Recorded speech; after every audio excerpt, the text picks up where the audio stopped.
Very good evening. You're watching Primetime. I'm Tamanna. And my name is Ayush Alabadi. Let's have a look at the headlines first. There may be more GST relief on the way. The GST Council is likely to slash rates on over 200 items from 28% to 18%. Small taxpayers may get more respite. The odd-even scheme returns to Delhi starting Monday. The National Capital Region remains engulfed in thick smog for the third day in a row. Uttar Pradesh Chief Minister Yogi Adityanath says he'd like to see the Ayodhya issue resolved via talks. Adds that he's confident of a respectable ruling from the Supreme Court. That's a Bloomberg Quint exclusive. Tata Motors takes the fast lane. Profit rises threefold, driven by a strong showing by Jaguar Land Rover. Donald Trump says China is taking advantage of American companies with unfair trade practices, but blames his predecessors for the situation. Now, it's the all-important GST Council meeting in Guwahati tomorrow, and according to Bihar Deputy Chief Minister Sushil Kumar Modi, tax rates on as many as 200 products are likely to come down. Our colleague Nikunjori is tracking that meet and filed this special report. Lowering of rates on items that currently fall under the 28% tax category and more relief for small taxpayers are a few things that can be expected from GST Council's 23rd meeting to be held in Guwahati. About 200 odd items that currently fall under the 28% tax slab, 80% of these items are expected to be brought down under the 18% tax slab. Now, as far as relief for small taxpayers is concerned, the GST Council will look at revamping the composition scheme which can be availed by small taxpayers. A group of ministers was constituted to make the composition scheme more attractive and has recommended having a flat GST rate of 0.5% of the taxpayers' turnover. Remember, currently, taxpayers who avail the composition scheme, traders, manufacturers and restaurant owners pay a flat GST rate of 1%, 2% and 5% respectively. Other recommendation that the GOM has recommended is that increasing the threshold of availing the composition scheme from 1 crore currently to 1.5 crore. This is something that the GST Council will discuss and decide whether the threshold can be increased so that more taxpayers can avail the composition scheme. Other recommendation made by the group of ministers that the GST Council would consider is lowering of GST rates on restaurants and having a single rate of 12% for both air-conditioned and non-air-conditioned restaurants. We spoke to 3 state finance ministers, and here's what they had to say. There are a number of intermediate products, like building materials, which have been put in the highest bracket. I think it is inappropriate that be there, so they should be brought down. But as for the other consumer products, we have to look on the merits. As far as composition is concerned, we had proposed that if the threshold could be increased from the present crore to 1.5 crores, if interstate sales could be allowed, and so on and so forth. If tax returns could be paid quarterly instead of monthly, if the HS code could be simplified, and so on and so forth.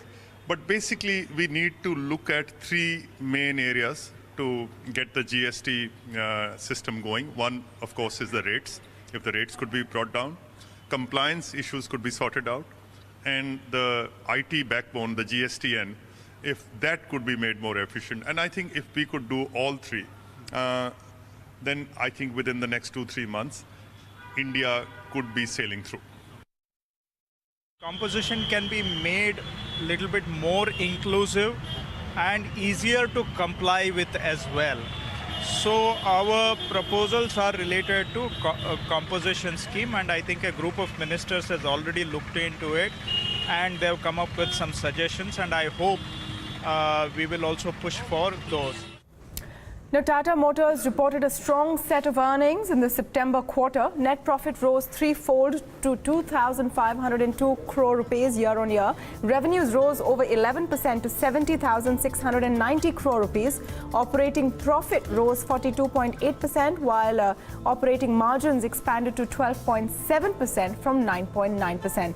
Yatin Mota is joining us now with more details on the numbers. What were the highlights of the Q2 numbers, Yatin?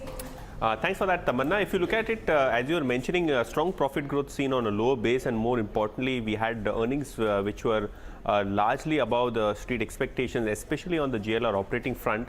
We were expecting JLR margins to be below 11%, but they have delivered a JLR margin of close to 11.8%. Of course, we had forex losses at the JLR entity of over 300 million British pounds, which clearly impacted the overall profitability.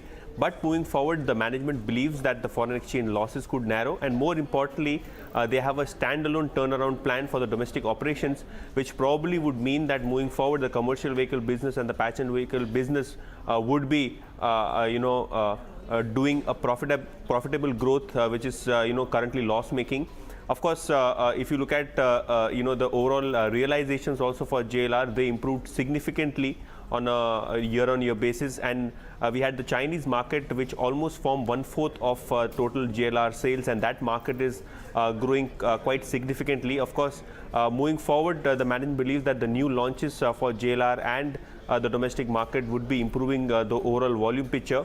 Earlier in the day, I caught up with the management of Tata Motors, and the head of the domestic passenger vehicle business, Mayank Parikh, spoke to Bloomberg Quint, and let's listen out what he had to really say about the outlook moving forward. For the last 18 months, we have done better than the market, and we have continuously outperforming market in terms of, we expect that will continue. Our new launches have found extremely good traction with the customers. For example, on 21st September, we launched the Nexon in the compact SUV. And honestly, with the Nexon, the next level is on. People have really appreciated, and demand is far more than the supply. Today, I think we are around 3 months waiting period on that, and our immediate challenge is to increase supply. We are working on it. Talking about the urban markets, they are quite robust. Do you think rural markets also should see strong growth versus the urban markets? How do you see the rural market shaping up moving forward? Because good monsoon, GST lag is moving behind, note ban, problems are behind us. So do you think that it is time to catch up for the rural markets as well? Already, rural demand is around 10% more than that in cities. Okay. For example, total growth has been around 13%. Rural demand is around 20 to 22, growing at rate of 20 to 22%. Okay. So we have a good traction in rural market. The order from the government, your L1 in the electric vehicle order for the government. So do you think that portion also will be a big kicker for the domestic business? It will play a big role in India's mobility, and government is committed by 2030, India will see a big traction in electric. And we as company are positioned rightly to participate in that. All right, Hindustan Petroleum missed estimates in Q2. This is mainly due to lower sales volumes, lower refining margins and inventory gains. Net profit rose 87.6% to 1,734 crore rupees, while revenue declined over 11%. Sales volume fell nearly 10%, while gross margin rose to 7.6%. However, the rise in gross refining margins was lower than the expected value. Now, operating profit increased 78.48% to 2,906 crore rupees, while the margin doubled to 6.11%. Indian markets snapped a 3-day losing streak to end the day with marginal gains. Both the Sensex and Nifty ended with slim gains. Broader markets outperformed the benchmark indices and ended with handsome gains. Pradeep Pandya sums up the day's market action in this report.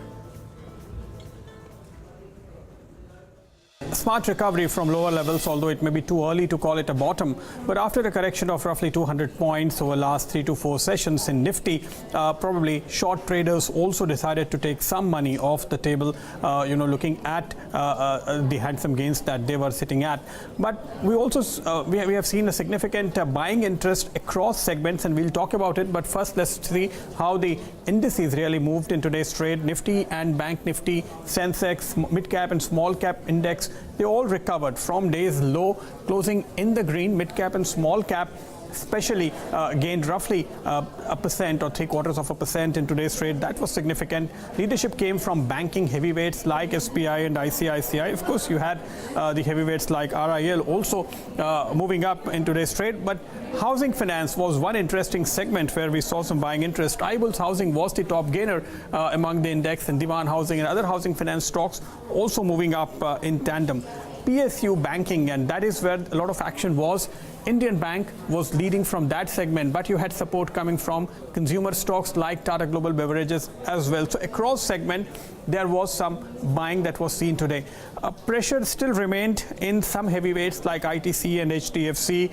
Even among mid caps, if you look at, you had names like JSFC that corrected after week number, Ashok Leyland also correcting in today's trade. But again, if you look at the mid cap and small cap and look for the stocks that move with good volume, you had more gainers than losers. So you had the entire spirit segment moving up, Global Spirit and Radico Khaitan. Global Spirit ending with 20% gains ahead of numbers. Also with good numbers, Amara Batteries moved up and Lumex benefited following a bullish call from Edelweiss Capital, Coffee Day Enterprises, and then again Page Industries again after good numbers. So there was more green than red at the end of the day, especially in mid cap and small cap space. We can say that. Now, demand for gold jewellery declined by 25% to around 115 tonnes in India during July to September quarter, compared to 152 tonnes last year. Demand for bars and bullions primarily used for investments also slipped by 23%. This data is revealed by the World Gold Council in the latest gold demand trend report. Now, after German consumer maker Henkel AG decided not to exercise its option to pick up stake in Jyoti Laboratories, the Indian company isn't ruling out the possibility of a deal in the future. Speaking to Bloomberg Quint's Charlene D'Souza, Ullas Kamath, MD and CFO of Jyoti Labs, says the company is open to all possibilities to expand and grow its India business with or without Henkel. One thing is that, like the option agreement what we had for them to exercise 26%, it is no more there. And it is more or less, I would say, it is mutually agreed that they will not exercise the option for the simple reason that if the two companies have to work together, all the terms and conditions has to be finalized, and which we are not able to do it before the time what we had extended for the second time. Having said that, it's a great company to work with. My experience with them is for the last 8 years. We have not found any difficulties in working with them. The same case with them also. But this particular transaction has not happened, and we want to just put that behind us and explore the other possibilities, because for them India is a big market. For us, working with Henkel is a big thing because of the technology what they have, because of the product range what they have, and also the expertise what they have, global experience what they have. All those things excites us. So looking at various other possibilities, trying to see how we can work together is what the way forward. Now, there might be a slight revival in credit growth, but bankers are still struggling to clean up their books. The country's top lenders will meet to resolve the cases in RBI's second list of stressed companies. The deadline to resolve these cases is December 13th. Vishwanath Nair of Bloomberg Quint reports on the agenda of this very meeting. The Indian banking system is gearing up for a round of marathon meetings to be taken up in the later part of November and the early part of December. This is pertaining to the second list of stressed accounts that the RBI had sent to the bankers in August. These accounts, which there are about 30 or 40 of them in the second list, they are slightly smaller than the first list of 12 stressed assets which were sent to bankers for immediate action under the Insolvency and Bankruptcy Code. The bankers have time till the 13th of December to resolve these cases with the available restructuring tools, failing which all of these cases will automatically go to the NCLT for insolvency and bankruptcy proceedings. Now, what the bankers will be looking at is various tools that are available to them: SDR, the strategic debt restructuring tool, S4A, and even some form of deep restructuring wherein they sell some portion of the assets and restructure the remaining accounts. These are all available options, and they will be looking at these options so that they can resolve these cases outside the NCLT. Now, the NCLT Delhi as such is not shut off to the bankers till the 13th of December. They can go to this route if they feel that nothing else is working out. But typically the provisioning that is required for cases under the Insolvency and Bankruptcy Code is higher. Companies which go to this case, the bankers have to provide about 50% of the secured exposure in those companies and 100% of the unsecured exposure in those companies. So bankers are typically wary of going through the Insolvency and Bankruptcy Code.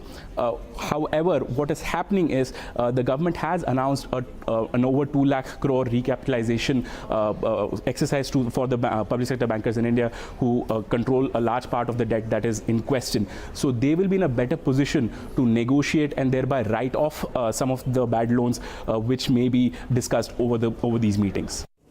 Now, as toxic air continues to envelop Delhi, State Transport Minister Kailash Gehlot has announced the return of the odd-even scheme, the road rationing scheme, which aims to cut down on vehicular traffic in the national capital, will be enforced between the 13th and 17th of November. The scheme was implemented twice last year when pollution in the city had begun to cross severe levels. Carcinogens in Delhi's air have risen to about 10 times the reading in Chinese capital Beijing. Just to put things in perspective, that's a city globally infamous for its air pollution. Medical experts have declared a public health emergency in New Delhi. Meanwhile, Delhi Chief Minister Arvind Kejriwal has announced the launch of 20 air quality stations in the national capital, which will monitor air quality in real time and display these findings online for the public to see. आज दिल्ली में 20 air quality monitoring stations चालू किए गए हैं जो real time basis पे अभी तक ये नहीं पता होता था कि कहाँ कितना पोल्यूशन है। रियल टाइम बेसिस पे इंटरनेट के ऊपर वेबसाइट के ऊपर आपको हर मिनट बताते रहेंगे कि दिल्ली में कहाँ कितना पोल्यूशन है और जब हमें पता चलेगा कि कितना पोल्यूशन है तो उसके ऊपर कदम भी उठाए जा सकते हैं। इस बार सुप्रीम कोर्ट के निर्णय के बाद फटाके भी लगभग नहीं के बराबर थे। ऑटोमोबाइल पोल्यूशन की बात करो तो उसमें भी केवल इसी समय नहीं, ऑटोमोबाइल तो हर समय होता है, तो ये पोल्यूशन पूरे समय होना चाहिए। केवल ये 3 दिन में क्यों हुआ इतना बड़ा pollution? We have asked the Delhi government to ensure that if they can sprinkle water on the roads, use mechanized way for dust removal from the roads, and then to improve public transport, ensure that more of trains are deployed for metro services. देखिए, ये एक concern का विषय है और हम लोगों ने अपने हरियाणा में जो कुछ हो सकता है वो सब किया है। पराली जलाने वालों को हमने आग्रह भी किया है वो रोकें। हमने इम्प्लीमेंट्स इसी प्रकार के लोग खरीदें जिसके अंदर पराली को इकट्ठा करके उसका अन्य उपयोग करें, जलाएं नहीं, ताकि प्रदूषण रोका जा सके। Okay, now while all the hue and cry is being made about Delhi being the most polluted city, a WHO survey from 2016 showed that Delhi is not actually India's most polluted city. That title goes to Gwalior in Madhya Pradesh, which is followed by Allahabad. Patna was India's third most polluted city in 2016, while Raipur and Delhi rounded up the top 5, and this was all obviously data from last year. Well, Ayush, even if Delhi is not number 1 and there are other cities, it's huge concern for people in those cities as well. I don't think anyone in Delhi would right now be celebrating the fact that they're not number 1 on that list. It's, absolutely, and also the fact it's a hellish situation there right now. This is all of North India. In fact, even when Chief Minister Kejriwal addresses the media, he keeps on saying, well, it's the North, and it's true. It's Punjab, Haryana, UP, Bihar. The situation is dire. So we're doing a lot more on this story this evening on the Primetime debate. We'll be discussing Delhi's pollution crisis. Does odd even work? What else could be done? And why do people wake up so late every year? You know this is going to hit during November. We have Ashutosh, spokesperson of the Aam Aadmi Party, joining us this evening. We're going to be talking to TERI Associate Director Sumit Sharma and Professor at the TATA Institute for Social Sciences, T. Jagannathan, as well. You must stay tuned to us for that debate a little ahead in the show. Now, it's been the most contentious politico-legal dispute for nearly as long as India has been independent. 25 years after the fallout of the Babri Mosque, the Ayodhya issue is still being argued in court. In a Bloomberg Quint exclusive interview, Uttar Pradesh Chief Minister Yogi Adityanath tells Sanjay Pugalia that he'd like the matter to be resolved either via talks, via the courts, or in any other way. Ayodhya के मुद्दे को लेकर के हमारा ये मानना है कि उसका समाधान होना चाहिए, बातचीत से हो, न्यायालय के द्वारा हो या फिर किसी अन्य प्रकार से हो, लेकिन समाधान निकलना चाहिए। प्रदेश सरकार इसमें पार्टी कहीं नहीं है। भारत दुनिया का सबसे बड़ा लोकतंत्र है और जिस दिन बातचीत से हम अयोध्या की समस्या का समाधान कर लेंगे, लोकतंत्र के मूल्य और जीवंत हो उठेंगे, सौहार्द का एक नया वातावरण पैदा होगा। हमें उस दिशा में बढ़ने के प्रयास करना चाहिए, लेकिन वह दोनों पक्ष ही आपस में करके दिखाएं। हो सकता है दोनों लोग बातचीत कर रहे हों और दोनों पक्ष मिलकर के जनभावना का सम्मान कर लें, तो इससे बड़ी बात और क्या हो सकती है। तो ये चीज़ें अयोध्या के परिप्रेक्ष्य में चल रही हैं, लेकिन न्यायालय में भी इस दिशा में बहुत अच्छा कार्य इधर प्रारंभ हुआ है। 5 दिसंबर से डे टू डे की सुनवाई सुप्रीम कोर्ट में होने जा रही है। हमें विश्वास है कि जो तथ्य हैं, जो जनभावनाएं हैं, इन सब को देखते हुए एक सम्मानजनक फैसला बहुत शीघ्र सुप्रीम कोर्ट के स्तर पर आएगा। अयोध्या में हम लोग गए थे। उत्तर प्रदेश के अंदर जब हम विकास की बात करते हैं तो केवल निवेश यहाँ उद्योग के क्षेत्र में ही नहीं होगा, पर्यटन के क्षेत्र में भी ढेर सारी संभावनाओं को समेटे हुए है। और इस देश से हम लोगों ने टूरिज्म के डेवलपमेंट के लिए भी यहाँ पर अलग अलग क्षेत्रों में कहाँ पर हम धार्मिक पर्यटन को बढ़ावा दे सकते हैं, कहाँ पर हम लोग हेरिटेज टूरिज्म को आगे बढ़ा सकते हैं और कहाँ पर हम इको टूरिज्म को आगे बढ़ा सकते हैं, ये सारे स्पॉट भी हम लोगों ने चिन्हित किए हैं और उस दिशा में हम लोग कार्य कर रहे हैं। That's one interview you cannot miss. And if you want to catch the entire interview, well, it's not too far away. At 9 p.m. tonight, it will be live on Facebook, Twitter, YouTube, BloombergQuint.com, and on the Bloomberg terminal.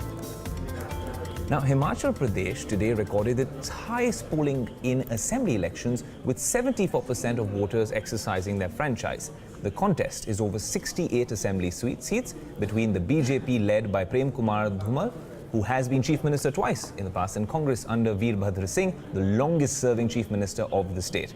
Voting took place in a single phase, the results of which will be announced on December 18th, along with that of Gujarat elections.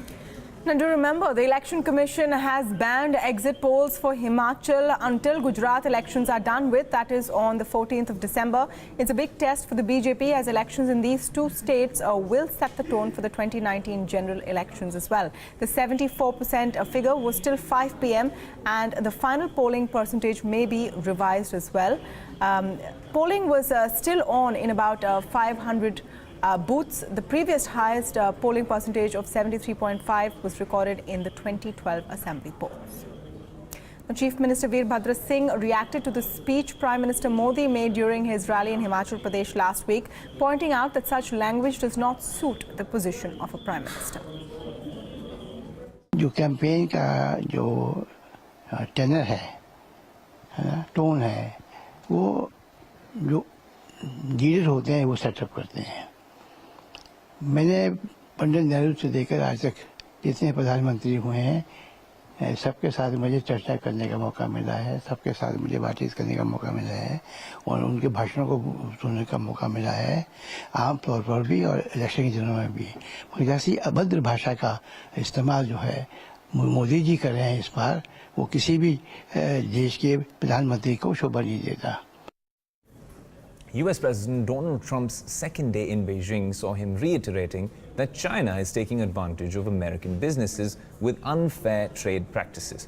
But while speaking to the media, Trump blamed his predecessors for the trade deficit with China. The briefing saw $250 billion worth of trade deals being announced.